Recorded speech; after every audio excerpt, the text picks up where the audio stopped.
Have we ever met before?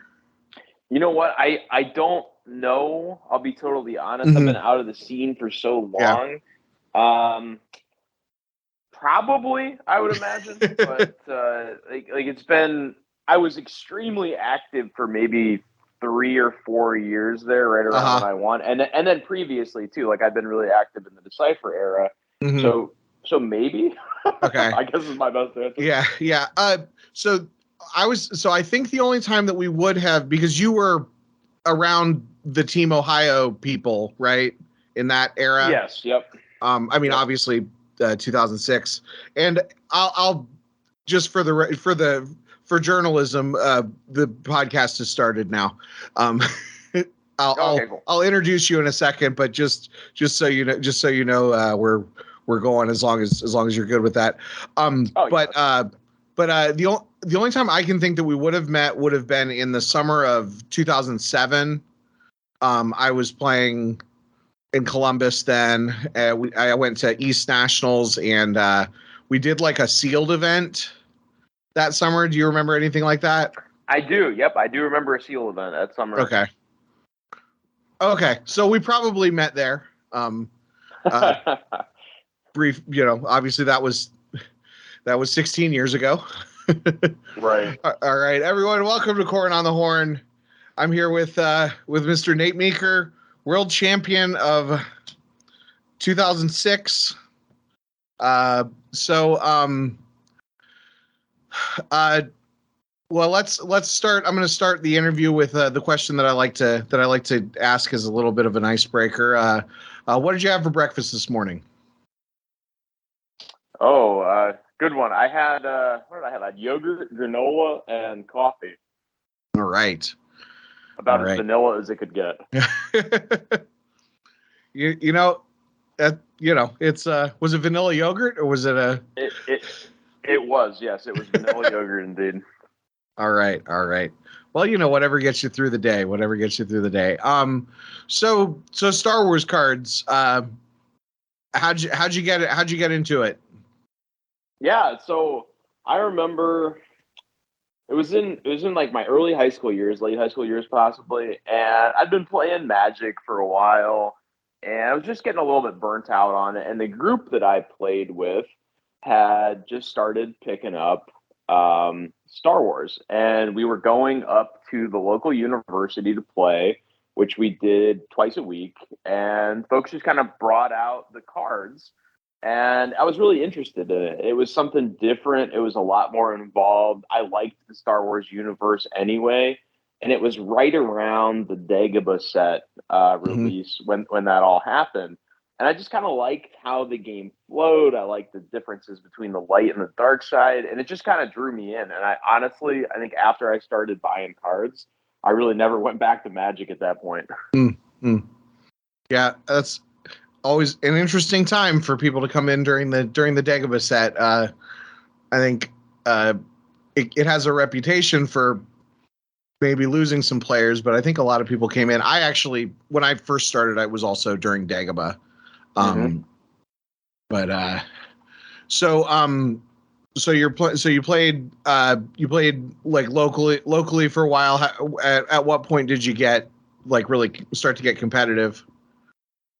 So for me, honestly, every card game that I ever played, I was competitive. And that was actually part of the problem early on for me because the local group that I played with around the Northeast Ohio era didn't really have a ton of competitive players in it, at least not that we had gone to local and regional events. And it was something where I felt like the competitive aspect in me didn't really fit well with some of the folks that I was playing with. And that's why after the first maybe 4 or 5 years there of playing the game, maybe right around when the episode one stuff started to come out, Mm-hmm. I took a break for a year or two and then came back maybe right around when I graduated college, 2004 or so, maybe right when the players committee was getting going.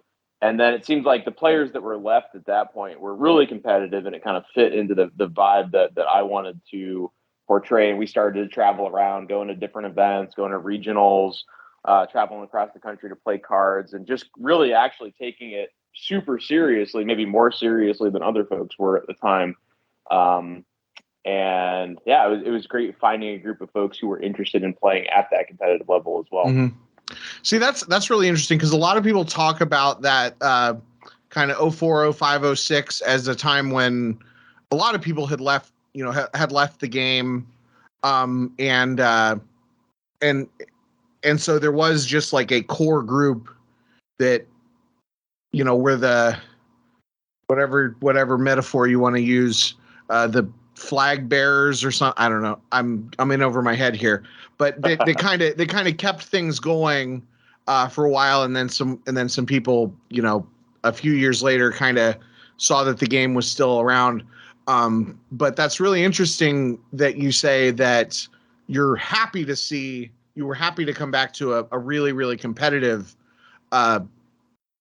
atmosphere, because I feel like that's actually a struggle to get, get people to come back, and they're not as good, and then they, lose a whole bunch of games. When you came back, did you find that that it was like riding a bike, or or was there a learning curve getting caught back up with everybody? There was definitely a learning curve because, I mean, as everyone's well aware, the cards that were introduced the first couple of years there with the Players Committee were probably quite a bit stronger than what the cards had been previously, as well as the last couple of releases of the sets from Decipher were extremely, I don't know, overpowered is the right word, but yeah, they were probably overpowered compared to overpowered is the right word. Yeah. Yes. So, yes. So seeing, adjusting to those cards and maybe the speed of the game, I suppose, it definitely took me some events and weekends to get used to it, because the game played so much faster in most instances. The individual card level power was significantly higher. Yeah. And yeah, I mean, it came pretty quickly, but mostly due to the fact that I had more free time, I suppose, and was able to really sink the hours into the game, going on, deck tech, looking at decks all the time, chatting with folks. And luckily, like you mentioned, the core group of folks who played during that point in time was certainly smaller, but in one way that was kind of a benefit, because it really allowed you to get to know most of the folks in the space pretty easily.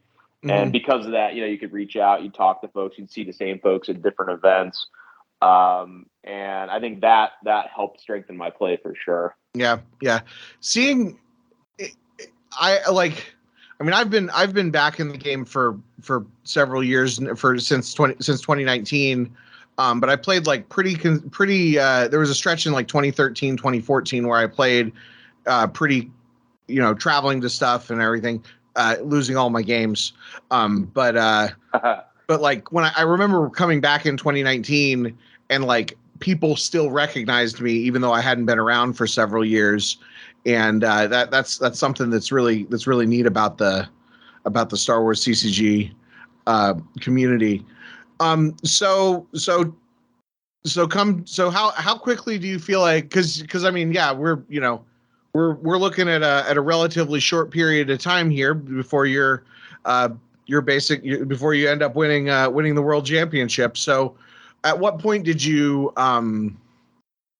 did you go into the 2006 world championship planning on winning, or at what point did you realize that you had a shot? Oh, that's an interesting question. I don't know. I think I went in feeling pretty confident. I was that year. I was performing very well in tournaments.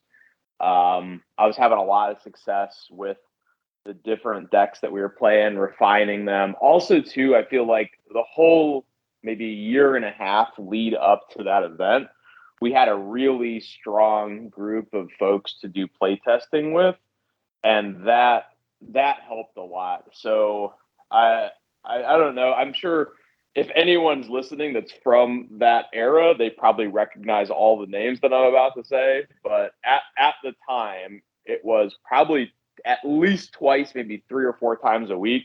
Myself, James Booker, who had won the previous year, Brad Iyer, who was probably the most underrated player of that generation of Star Wars cards, Reed Smith, who was a 3-time runner-up, and then Justin Stratton, who kind of held us all together. The five of us would get together continuously and just play. And I think I'd never felt more ready coming into an event and feeling comfortable with not only my play, but the strategies. I don't think that I went in expecting to win, but looking at how I'd performed in day 2 going into day 3, I was pretty confident in my play.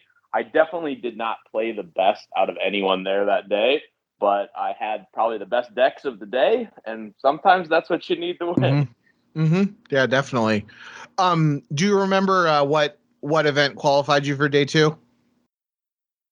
I do. Yeah, it was the Corellia Regionals, I'm pretty sure. Cool. You won the Corellia. Was it a win or did it pass down to you? It was a win. Oh, awesome.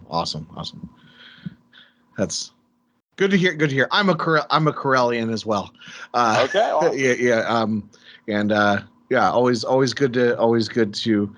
I love that Team Ohio is one of the names, because I don't know. Right. I don't know. It's just like, and those names that you mentioned, and including yours, it's crazy to me. You rattled them all off, and Brad's the only one that's playing right now. But I guess people move on. So yeah, tell me about the decks that you played and what the meta looked like at Worlds in 2006.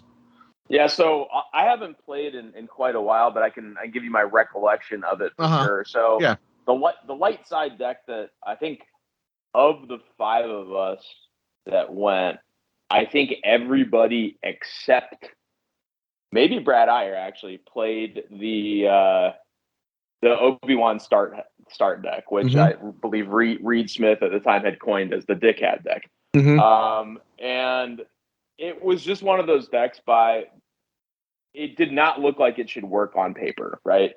You have a very small starting hand. It's basically mains and toys at that point from old school Star Wars, except for the fact that you started early pressure and you were consistently draining from 2 or 3, maybe at a couple of different sites from turn 2 or 3 on. And it was incredibly frustrating to deal with. And I distinctly remember people getting frustrated because they're thinking, like, why am I losing to a mains and toys deck in 2006 that really shouldn't be winning? But honestly, it was just a weird combination of early pressure from the deck multiple times throughout the event. I remember folks, you're draining for 3 on turn 3, and they have a hand they don't want to discard, and they top deck something important and lose the game on the spot. And the deck was just frustrating to play against, and I was honestly surprised how well that deck did across the board.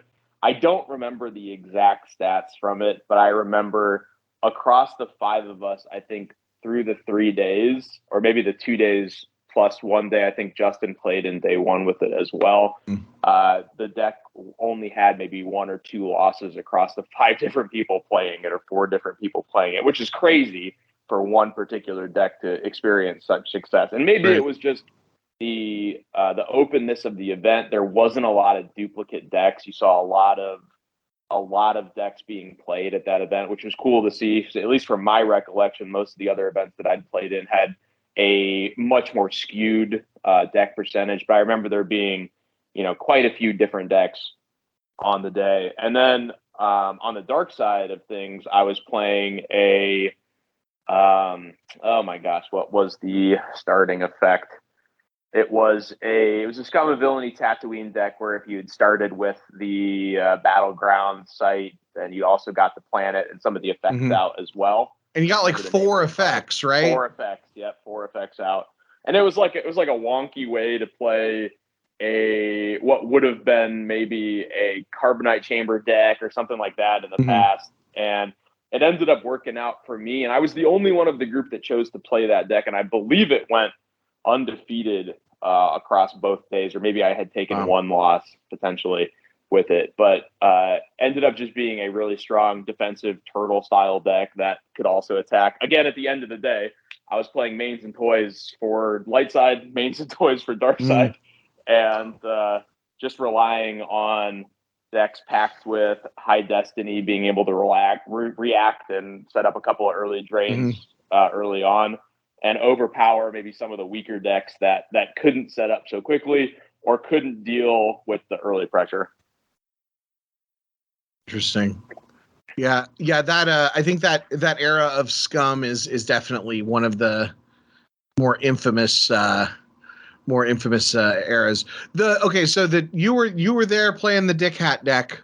I have a question for history. So it's Dick. Is it Dick Hat because it's rearranging the letters of Crate Dragon Howl, Agents in the Court?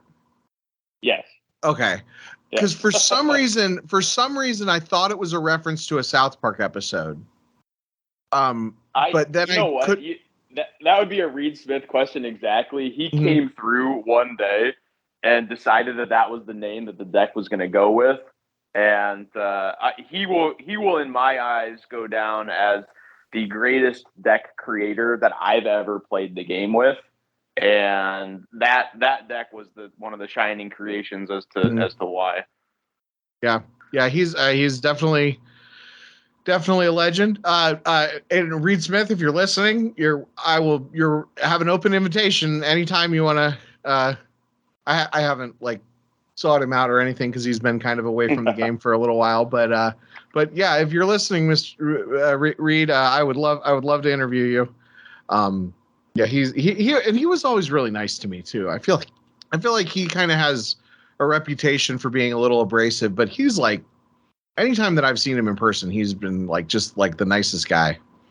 Oh yeah, Reed was always great. Honorary member of Team Ohio. 10 minutes across the border in Pennsylvania. Yeah. So let's see. I did get a couple questions from the Peanut Gallery here. So apparently you got a Coruscant Dark Side uncut sheet that Robbie Hendon desperately needed, and you cut it up. I know. Is there a story there? In my basement. No, it's sitting in my basement. Oh, okay. Well, then I guess, yeah. That answers that. In my basement. Yeah, they're all of my old uncut sheets are either framed or they're sitting downstairs in a tube. I don't know if that one's framed or it's in a tube. It might be in a tube. Well, Robbie Hendon's interested in it if you're selling. Yeah, you can go ahead and reach out. If it's not framed, I don't really have any use for it. It's a duplicate. I have a lot of them. Okay. The one I have cut up a couple of them in the past for display stuff, but none of the rare ones. I would have cut up. What did I cut up? I cut up something that like everybody had and used it as some sort of decoration. Yeah, I remember a few years ago somebody said that he had an uncut sheet and he cut it like into like quarters so that he could frame it in a smaller, fit it in a smaller frame. I thought that seemed reasonable. At least it seemed reasonable at the time when uncut sheets were like $20. That's what I had done with some of the ones that I had. I mean, this was forever ago that I would have cut them up, but yeah, the ones that are rare, I definitely still have. Most of the foil ones, and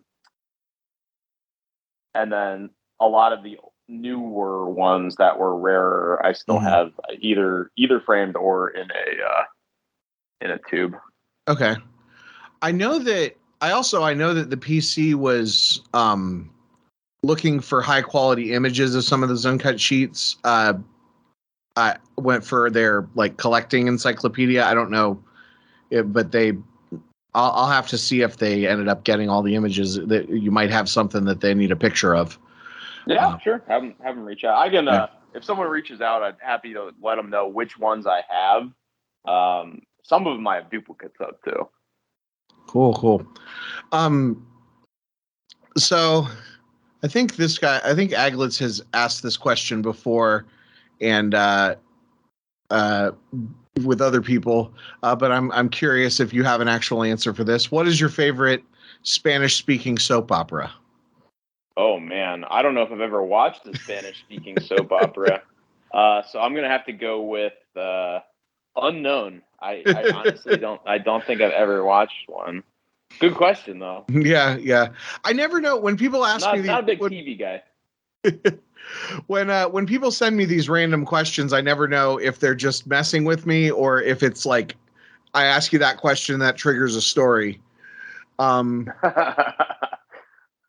So, well, I guess yeah. So what? So you won Worlds, and now you don't, and you haven't played in a while. What caused you to kind of step away from the game?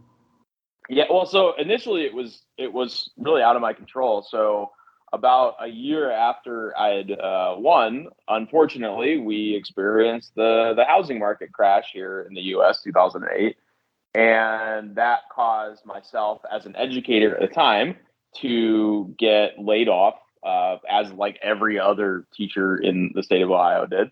And I was looking for different work, and that led me overseas. And I spent about a decade back and forth between the US and Korea. And there was no Star Wars scene in South Korea. So I didn't play. That was really the only reason. Yeah. I probably would have continued to play had that not been the case, but that's kind of where I was. And when I ended up coming back for work in 2018, actually, back to the States, the friend group that I'd had at the time, moved around, and Justin Stratton wasn't playing anymore. I think Reed had already quit at that point too. Brad was still playing, but we weren't really all that close in terms of like distance to play together. And I just didn't pick it up again. I'd probably like to pick it up again, given the opportunity, though. Mm-hmm. Are you familiar with Gemp? I am, yeah. I think for me, a lot of the issue when I was overseas was timing. So in Korea, when I was at home, everyone was asleep. Right, and I tried to get on and play Gemp a couple of times with Stratton, actually, and the timing just never worked out, or it was so inconsistent that it was tough. Yeah, I know what you mean. I'm even if you're just operating on just regular time, like if I try to play a game at 7:00 at night instead of 8:00 at night, sometimes it doesn't fire off, or if it's the wrong time of the month or whatever. Yeah, obviously it's 100 times better than before we had Gemp, when you got to play basically like at a tournament or someplace where you if you were lucky, you had a local group. Yeah, I think I do think that Gemp is a good way to be able to just kind of, try to get back into it, pick up a, net, just, you can even, after events, they post the Gemp files, so you can just download, you can download the deck that won the event, and then, and then try to play against some random people online. And it's a good, or you can play like sealed formats or decipher formats or whatever, something that maybe you knew back in the day. It's a good opportunity for trying to get back in the game, and the rules are enforced. So, that was why I could never do holo table, because I barely know the rules. I can't tell, especially if you're not communicating with your opponent, like what I'm supposed to do and everything. Yeah, I remember getting on holo table a couple of times really early on, and that being an issue, because you'd have to go back to the original rule book and be like, I don't really remember this very obscure rule. Yep. I'll have to get back on and try it. I got a little bit more free time now, so that might be something I'm interested in. I still have all my cards. I was actually just looking at them the other day, thinking about, man, you know what? I wish we had a local group to play with. I like the physical aspect of it being in person for sure, but I'll have to give it a go again. Well, are you still in Ohio? Yeah, I am actually in Northeast Ohio. So we've got a group. Actually, we're doing a boot camp in Northeast Ohio this weekend. But we've got a group in Columbus that we play not every week, but enough that we can say that we play every week. And then a couple times a year, I host an event in Columbus, and Brad's in Akron, and there's a couple people in Cleveland, and so there's actually, we've kind of grown. We have a player base in Ohio now, where that for a long time was not the case. And for the most part, if I run an event, people will show up. So awesome. Well, I'd Yeah, like to. I'd like to come back and get my butt kicked in an event for sure. well, and that's the other thing is there's plenty of people at very different levels of play. So so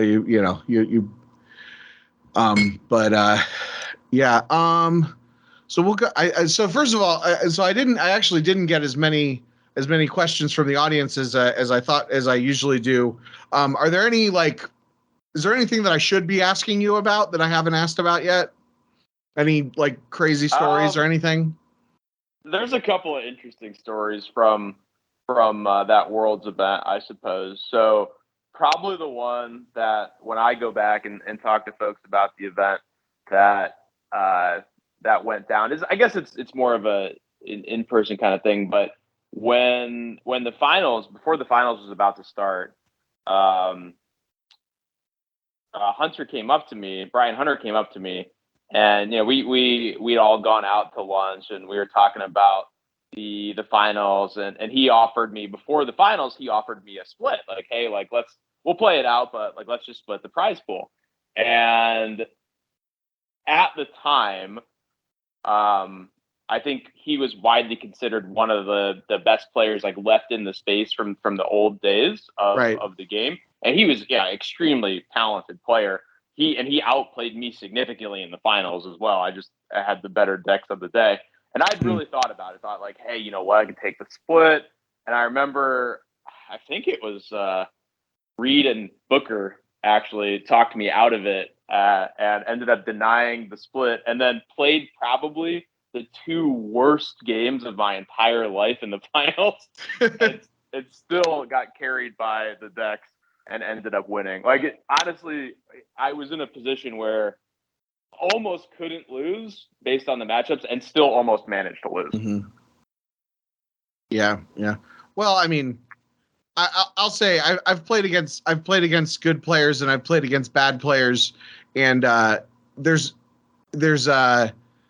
no deck can get you. You have to play it pretty well. You may have not played it perfectly, but I'm sure that you Brian Hunter is a good enough player that if you had really played the worst game of your life, he would not have he would not have lost to you. Maybe not the best, maybe not the worst, but I definitely played poorly. And he played very, very well. He played very well. Definitely one of the best individual players I've ever gotten a chance to play against. Mm-hmm. Yeah. When you play against those great players, it's like it's like you're playing a completely different game. It's correct. Yep. It's wild. It was almost like, so I was very, very, very good. Probably not anymore, but very, very good at counting cards, counting destiny, all that stuff. And in the finals, it was I completely forgot how to do any of that. Mm-hmm. So I think actually your match, and you seem to be self-aware enough to that I can ask you this question or your thoughts on it. I think your match, along with Brandon Sheely in 2004 and Phil Austin in 2017, is considered to be one of the big upsets of oh yeah, for sure, of world championships in the game. How does it feel to have that kind of dubious honor? I mean, I definitely felt like the underdog going in, right? Going up against the legend in the game and being able to pull it out. I knew going in that I was the underdog. However, I also knew going in that I'd won pretty much every event that year, or gotten second at every event that year, and had been playing really well. And that I'd played him earlier in the day, and I think I beat him by 36. Was it? I think it was light going into dark, and that's the matchup that I only had won by 3 on the other side of the finals. So I was more confident than I probably should have been, knowing how much better of a player he was than I was. But given the matchup disparity, I think it really helped. it's tough to look back at history and look at how big of a matchup disparity some of them actually had. I think I remember looking at Sheely's decks too and seeing how kind of similar that played out with the gigantic matchup disparity there, with the players in question being a significant underdog, but the matchup being so significantly one-sided that that it made a big difference. Well, and I mean, if you had the, I mean, whether it was your, you with your team or whatever, I mean, if you were smart enough to play the best decks, which I kind of feel like was like a very much a Team Ohio, like a thing. It's like, I think for a long time, Brad's signature on the forums was like, play better cards, build better decks. Like, I think that was sort of an ethos that you guys had. And I mean, you still have to, you still had to play, but also it sounds like you were testing twice a week, and you were, you were surrounding yourself by the best players. I mean, I still need to learn that I should be playing good decks instead of bad decks. And it's 20 years later. It is always funny when, like, because I'm one of those players that I want to put my own spin on a thing, or, I'm like, I got a deck from the person who I would consider is the best player in the game right now, Tom Strother, a couple weeks ago, and I've been playing it, and I've been making changes to the deck. Like, he's the best player in the world. Worse, right? I'm someone who can go 50% if I'm lucky, but I know better. I should cut this. I should cut this card. That quote on Brad's profile is something that we had lived by. It was like, just play the good cards and win the game. Hey, if the best card in the deck has a win percentage above 60% and you're only playing 4 of them, why not play 6 of them? And that's how I think we ended up with the Dick Hat variant that I was playing in the finals. I had 6 Jedi Lukes in it. Okay, because in the worst case scenario, it's a Destiny 6. It's a Destiny 6, yeah. Yeah.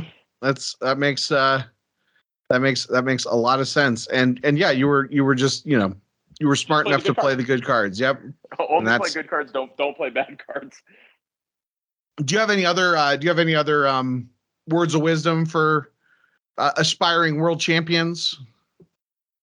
Honestly, the playtesting part was the biggest thing. I was so comfortable with the deck, so comfortable being able to track the cards, so comfortable knowing that I could rely on certain things to do, in certain situations on both sides of the table, and just overall feeling like I knew the deck inside and out.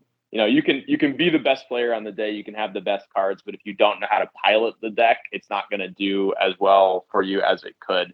And I think ultimately, at the end of the day, that's probably what helped me out the most. Was I played that deck at every tournament in some format, the light side deck and probably the dark side deck. I probably had 50 tournament games before going to Worlds with either deck, and hundreds and hundreds and hundreds in playtesting. Right. Cool. Grinding it out with the same deck sometimes can be a good thing.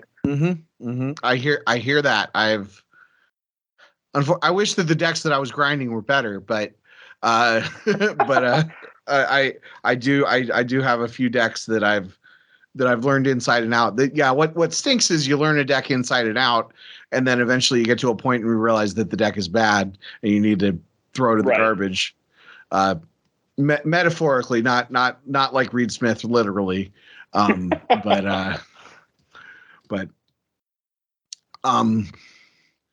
Cool. So we'll go ahead. I'm going to transition into the what I call the Pivo questionnaire. This is based on James Lipton's Inside the Actors Studio.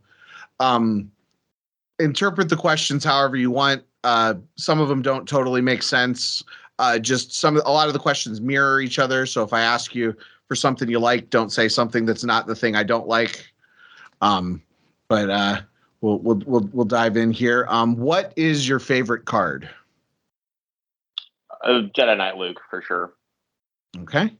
And least favorite card? Ooh, that's a tough one. Monarch. Okay. You know that's shielded now. Is it?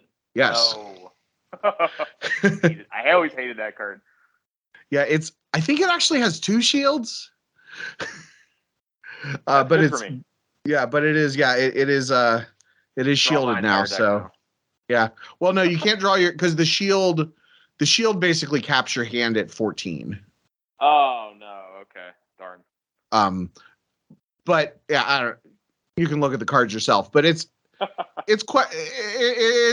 questionable. It definitely changes the dynamic of the game. But I have not seen a Monarch or a Grimtosh since it was since it was shielded. So that's something. Okay. All right. Good to know. What types of cards like stimulate your creativity? Oh.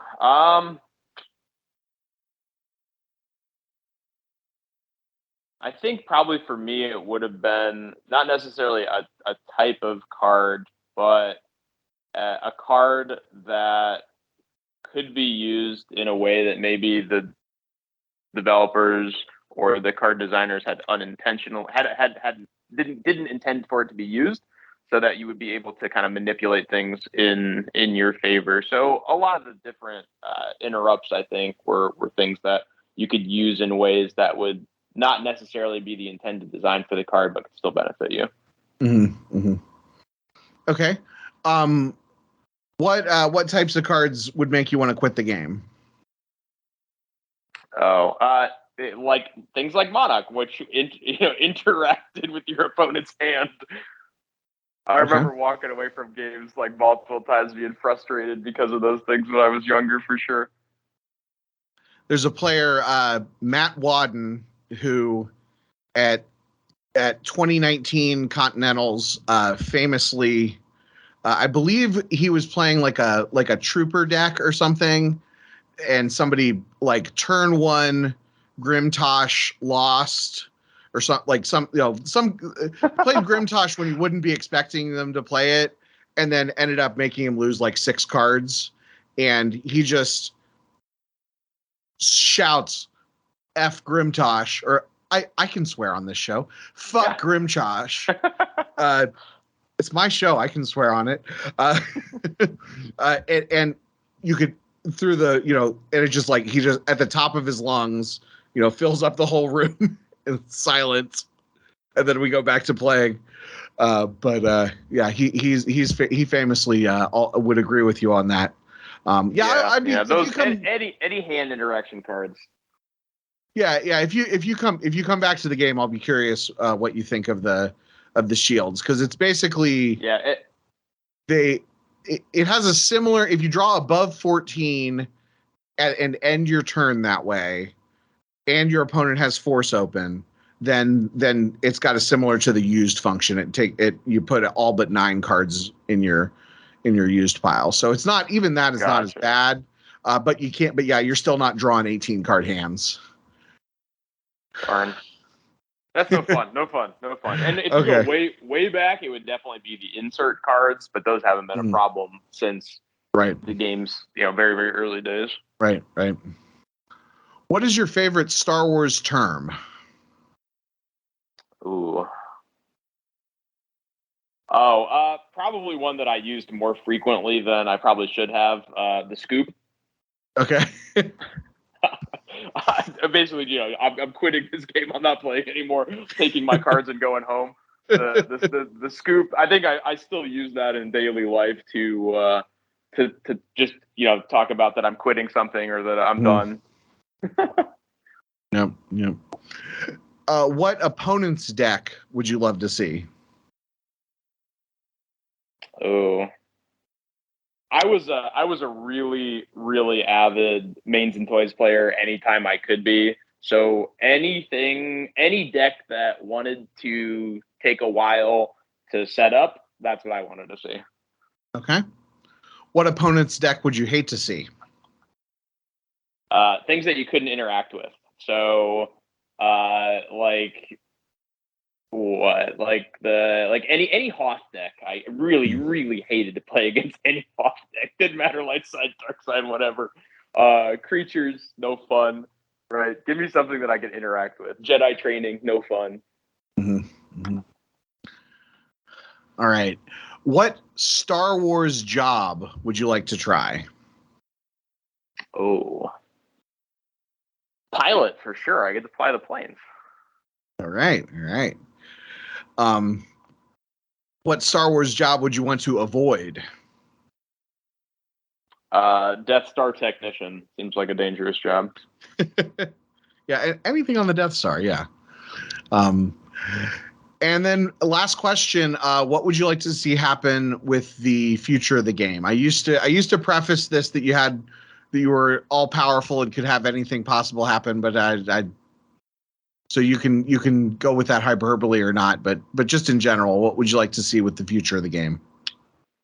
Yeah, I know for a long time there, everyone was, hoping that somebody else would come back in and start printing it again. But ultimately, I don't know if that would really be the ticket, because it's not going to be the same game that it was, right? Mm. So and the cards that were printed probably wouldn't be legal anyway. So from my perspective, I suppose it would just be a a way to allow players who are interested in just general card games to experience what Star Wars is and was. Because I've played a lot of card games over the years, and I honestly feel it's the best designed card game that I've ever played. Granted, it has a pretty steep learning curve to it, but the backbone of the game is extremely solid. So I'd say just a way to introduce it, even if they don't stick around, to players that are interested in CCG or TCG genres that might give it a little love. That's great. Well, thanks a lot for coming on. Just before I sign off, was there anything else you wanted to discuss, or did we? I mean, I know that I brought you on, and I think that you answered all my questions. But is there anything that I should have asked about? No, I mean, I think that's it. Honestly, I think I had a good run with it. I had a lot of fun. I'm hopeful that maybe I get back into it if you guys are still hosting stuff in the region. So that'd be yeah, fun. definitely. All right, and thanks everyone for listening. Until next time, good luck, have fun, and no reverts. Ooh. Which I think is technically a Reed Smith quote. It is. Yep. This podcast is a production of the Kendallcast Podcast Network. If you'd like to support the show, you can go to patreon.com/Kendallcast or make a direct donation through the PayPal link at kendallcast.ninja. Thanks for listening.